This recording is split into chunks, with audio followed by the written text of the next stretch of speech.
What makes the United States special? What does it mean to be an American?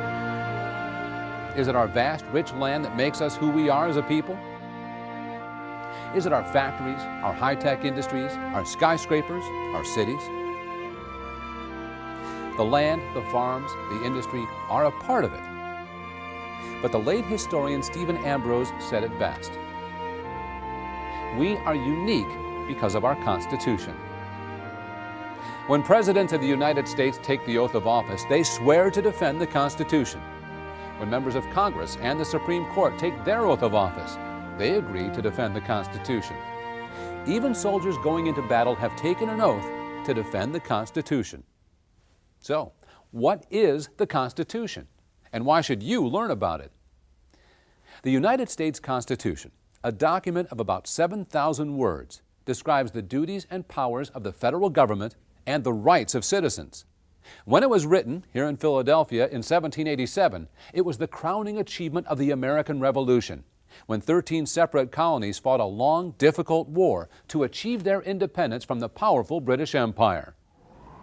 The story of the Constitution, like the Revolution itself, begins many years before, when the new colonies struggled to establish themselves in the wilderness of North America. For 150 years, the colonial governments managed their own affairs with little interference from Britain. The colonial governments taxed the colonists and appropriated money as they saw fit.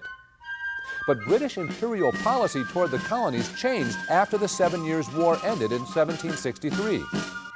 Facing heavy debt and a larger empire to govern, the British Parliament passed a series of acts exerting greater regulation of the colonies.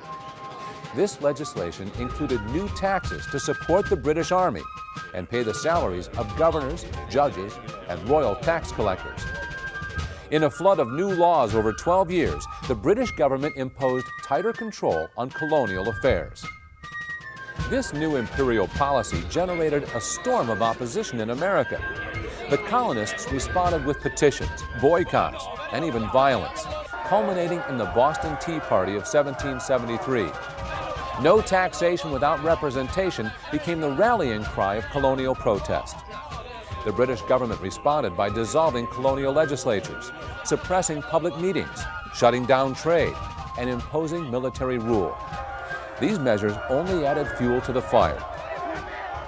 In response, the colonists claimed the rights of Englishmen, enshrined in such charters of liberty as the Magna Carta, which guaranteed that no man, not even a king, is above the law. When that didn't work, American protesters appealed to the natural rights of man, as found in the writings of the English philosopher John Locke. Locke's theories of natural rights and government as a contract based on popular consent were captured in Thomas Jefferson's words when he penned the Declaration of Independence in 1776. The Declaration proclaimed the rights of liberty and equality as self-evident. It said that all legitimate government was created to secure those rights. When any government destroyed such rights, the people it governed were empowered to alter or abolish it. This revolutionary idea fueled the rebellious colonists. The will of the people, not the will of a king or parliament, must be the basis of all political authority.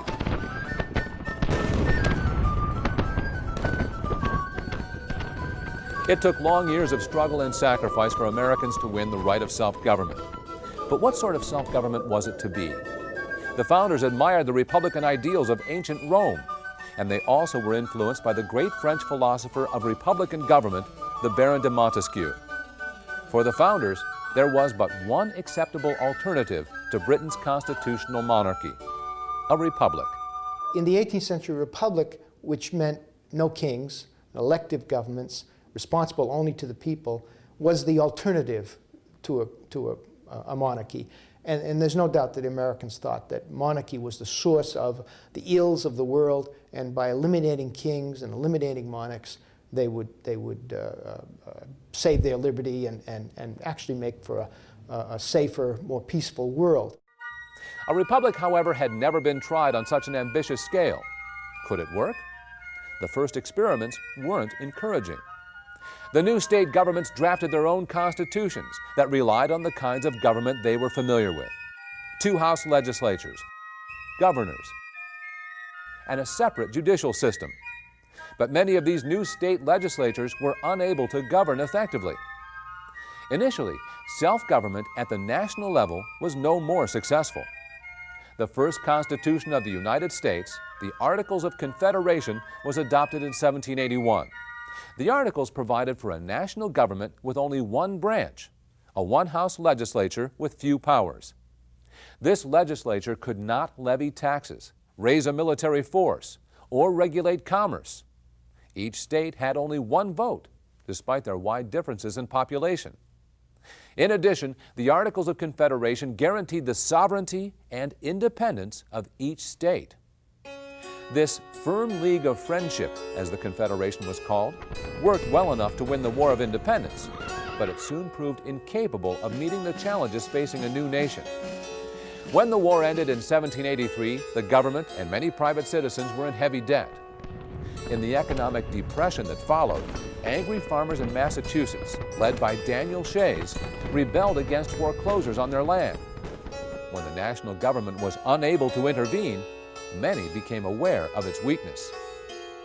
On learning of Shays' rebellion, George Washington lamented, "What a triumph for the advocates of despotism to find that we are incapable of governing ourselves, and that systems founded on the basis of equal liberty are merely ideal and fallacious."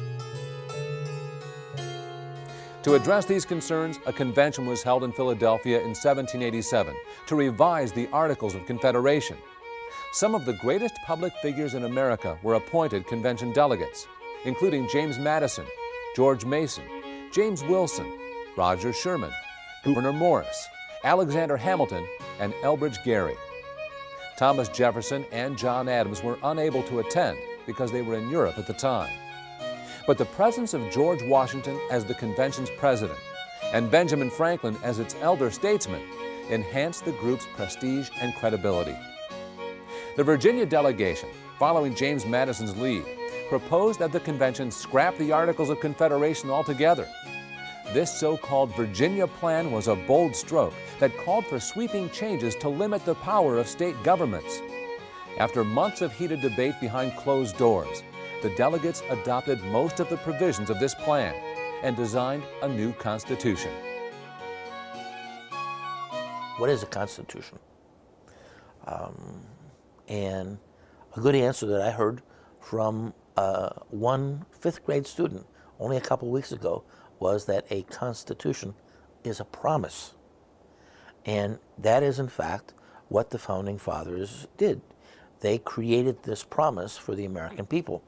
They outlined a government and they said, these are the areas that this government will operate. This is a government based upon popular sovereignty, and it's a limited government, and we'll go no further. The genius of the framers was not in the creation of an entirely new form of government, but in how they managed to piece together institutions and practices from a variety of precedents. Every section, every clause had been taken either from a state constitution, a state Bill of Rights, the Articles of Confederation, or the Northwest Ordinance. It was a work of compromise. It reconciled regional differences and the conflicting fears of the large and small states. It balanced the desire for liberty with the need for order and stability.